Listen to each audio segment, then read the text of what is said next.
What's up, guys? So we got to talk about the Russell Westbrook and Kyrie Irving situation.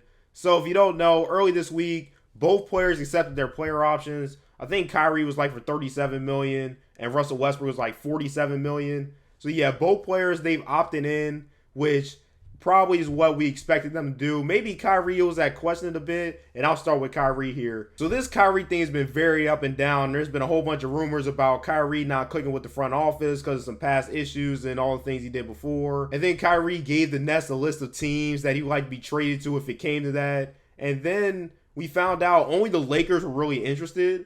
And so Kyrie just opted into his $37 million player option.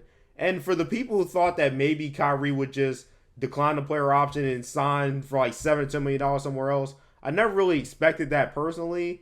I didn't think a player Kyrie's caliber would just take $7 to $10 million, even if it does get him out of Brooklyn. So yeah, that's how we got here. And the assumption was that after Kyrie accepted his player option, that he was going to return to Brooklyn. But apparently, according to Brian Windhorst, that might not be the case. He says NBA executives are telling him that this is not over, that Kyrie could still try to find a way to get out of Brooklyn. So we'll just have to wait and see what happens with that. So yeah, now let me get to this Russell Westbrook situation. So it was very obvious he was going to take the $47 million. He averaged 18, 7, and 7 last year, but as a lot of people know, the stats don't tell everything. He really had a bad year last year along with the whole Laker team who didn't even make the play-in. And this was after being a favorite to win the whole thing going into the year. So yeah, obviously had a very bad year. Russell Westbrook did not live up to some expectations.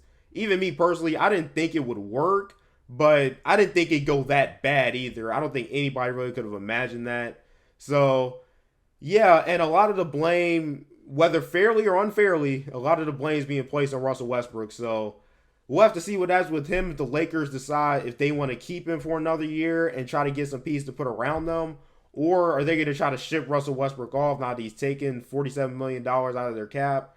And I think the Lakers have to, me personally, I think the Lakers have to deal him in some type of way.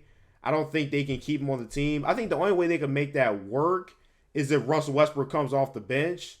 And I think scheme-wise, he would fit in. But then what about the other players they bring in? If they keep Russell Westbrook, they won't have any more money to bring any players in. So the Lakers need shooters. They need defenders. They really, ideally, if they got a whole bunch of 3-and-D guys, that would really help. That's always who LeBron to play best with. LeBron's always needed a really good co-star and then shooters all around him. That's how he won in Miami. That's how he won with the Lakers. That's how he won in Cleveland. The Lakers need to find that formula. And I don't think they can do that with such a big cap hit as Russell Westbrook. So with that being said, can a Kyrie for Russell Westbrook swap happen? Is that something that's likely between the Lakers and Nets? I don't think so. I don't think the Nets would take on Russell Westbrook. I don't see a reason for them to. I mean, maybe if Kevin Durant's out for sure, no matter what they do if Kyrie's gone, maybe they could just eat the Westbrook contract for a year and rebuild. But I think they'd just be better off not even getting in that situation to begin with.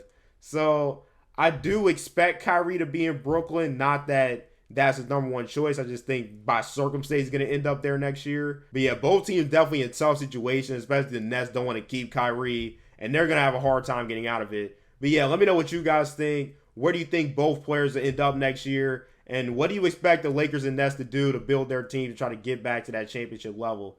So, yeah, hope you guys have a great day. Make sure to like, subscribe for more content so you don't miss any of my new stuff. And I will see you guys next time.